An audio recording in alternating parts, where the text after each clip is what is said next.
Aqoonyahan Xasan Sowdi ayaa habeennimadii xalay soo bandhigay cilmi baadhis la xiriirta raadraaca bilowga xagjirnimada dhulka Soomaalida. Daraasadan oo habeenkii xalay lagu soo bandhigay hoteelka Sow ee magaalada Boorama ayaa waxaa soo qaban qaabisay xarunta cilmi baadhista iyo tababarada Xikma, waxaana uu bandhigan u kulmiyey mas'uuliyiin, aqoonyahano, dhalinyaro. Ugu horreynna waxaa codbaahiyaha lagu soo dhaweeyay aqoonyahan Xasan Sowdi, waxaana uu soo bandhigay daraasadan uu ka sameeyey raadraaca bilowga xagjirnimada dhulka Soomaalida. cilmi baaristan imika afka qalad manuscript ah ama cilmi baarista aan weli daabacmin ama aan dhamaystirmin ciwaankeeduna uu yahay bilowgii xagjirnimada ee dhulka Soomaalida, gaar ahaanna haddana halka aynu sii eegana uu yahay dusha ka keenis fahan xoog ama ismuqoonin ku socda nuxurka gaar ahaan halka aynu u jeedno ee aan doonayno inaynu taabanaana ama fiber ay doonayso halka inay taabataana ay tahay cilmi baaristani laba ujeedo ay leedahay. Ta koowaad waxa weeyaan bilowgii dawladnimadii cusbeed ee Soomaalidu ay samaysatay 1960maadkii iyo kadib xiriirkii dawladnimadaas ay la samaysay bariga dhexe miyay inaga soo raaceen wax loo nisbayn karo xagjirnimadu? waa su'aasha koowaad. su'aasha labaad waxa weeyaan meeshay doontaba ka timaadee waxaynu sawir ka qaadin doonaa ama aynu sawiri doonaa sida idraabaadka ama fahanada kala duwan idraabaadka ama isku dhaci ay sameynayeen ay u sababeen isku horimaado diimeedoon markii hore dhulkeennan ka jirin, ugu dambeynna in badan oo ka midii ay ugu dambeeyeen dhiig qulashooyin xoog leh oo dhulka Soomaalida meelo badan ka dhacay.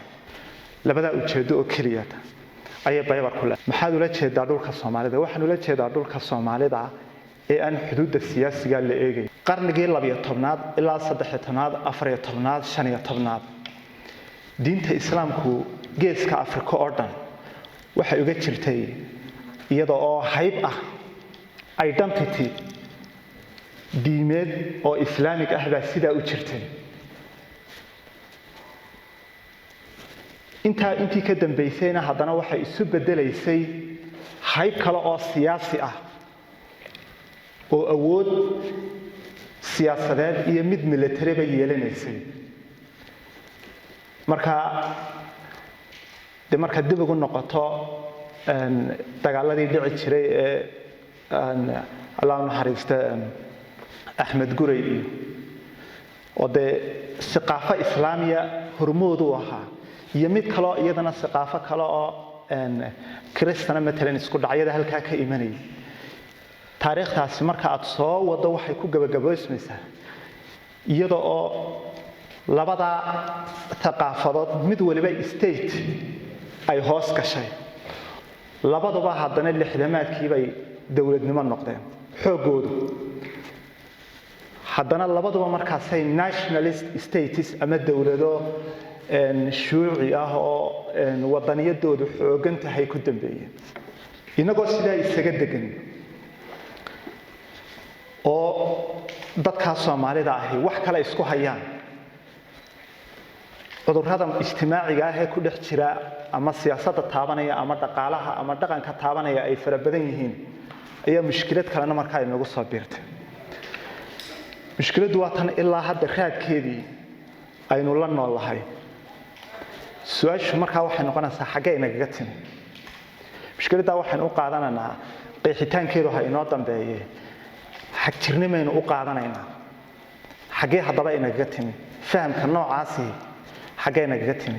halkaana weli baan isticmaalay ereyga faham baynu isticmaali doonaa, laannoo diimo kala duwan kama hadlayno, diin kaliya maynu ka hadlanaa. diintaa markaa fahamadeedii kala duwanaa ayaan rabnaa inaan markaa fahamkaa cusub ayaa isaguna inoo yimi. xaguu inooga yimi? ma inagaa lahaynoo wax yaadhkeenna ama daaradeenna ka dhashayba soo wax meel kale inooga yimi? dood markaa baybarku ama warqadan cilmiga ahi waxay markaba ku degdegaysaa inay tiraahdo inagu waxaynu leenahay ama gurigeenna ku koray ma aha waa meel kale inooga yimi. dadka u yimi baanaynu ka mid nahay. haddaba maxaad ula jeedaa xagjirnimada diinta? maxaad ula jeedaa? mawduuca gaar ahaan aynu daba soconay halkan kaga hadlanaa xagjirnimadan diimeed aynu ka warramaynaa waxa weeye dusha kaga keenis koox gaara ama cid gaarihii ay rabto inay dusha kaga keento intii kale ama fahanadii kale sida iyagu wax u fahamsan yihiin ayna leeyihiin sidan oo kaliya sax ah sidaas si aan haddaad u tukato salaadaada la aqbali maayo haddaan awood u leeyahayna waaban ku khaarijinaya ama waa dooda halkaa maraysa halkaa ka bilaabmaysa kaynu jeednaa waa ka dhinaca kalena aqoon-yahankii haldoorkii ka soo qayb galay daraasada la xidhiidha raadraaca bilowga xagjirnimada dhulka Soomaalida ayaa su'aalo la xidhiidha weydiiyay aqoon-yahan Xasan Suudi isagoona aqoon-yahan Xasan Suudi uu su'aalahaasi uu mid uga jawaabay agaasimaha xarunta cilmi baadhista iyo tababarada xikmad Dr. Maxamed Jaamac Madarow waxaan idinla wadaagayaa in bil kasta hadii la yiraahdo maalmaha sidan oo kala ah ama habeenada sidan oo kala ah in markastaba la soo bandhigi doono cilmi baadhis laakiin ay kala duwan yihiin qof wuxuu ka hadli karaa politics qof wuxuu ka hadli karaa xasan magaranaysa issue-ga way kala duwanaan karaan marka bil kastaba hadii la yiraahdo way qabsoomi doontaa taana waxaan sanadkan hadii la yiraahdo 2022ga xigma waxay bilaabi doontaa xarunta cilmi baadhista iyo tababaradu inay qabato academic journal oo jaamacad ay ku soo casuumi doontaa hadii la yiraahdo taana weyn la wadaagina marka beebaradu way isku soo daba jiraan aad iyo aad baan ugu mahad celinayaa waa xilli dambe saaxiibka Xasan Suudi aad iyo aad baan u bogaadinayaa inuu halkan noogu yimaado oo noo hoos gareyno magaranaysa cilmi baadhistiisa jeedada ka dambeysana waxa weeye waa in dadka Soomaalida ay wax iyagu ay leeyihiin ay qoraan ay ka wada doodi karaan that's the main purpose oo la kobciyo waxa la yiraahdo the knowledge production ka aqoontiina la maamulo oo qof kasta uu ka faa'iideysto Cabdirsaaq Cumar Macadowliyo telefishinka CBA Bora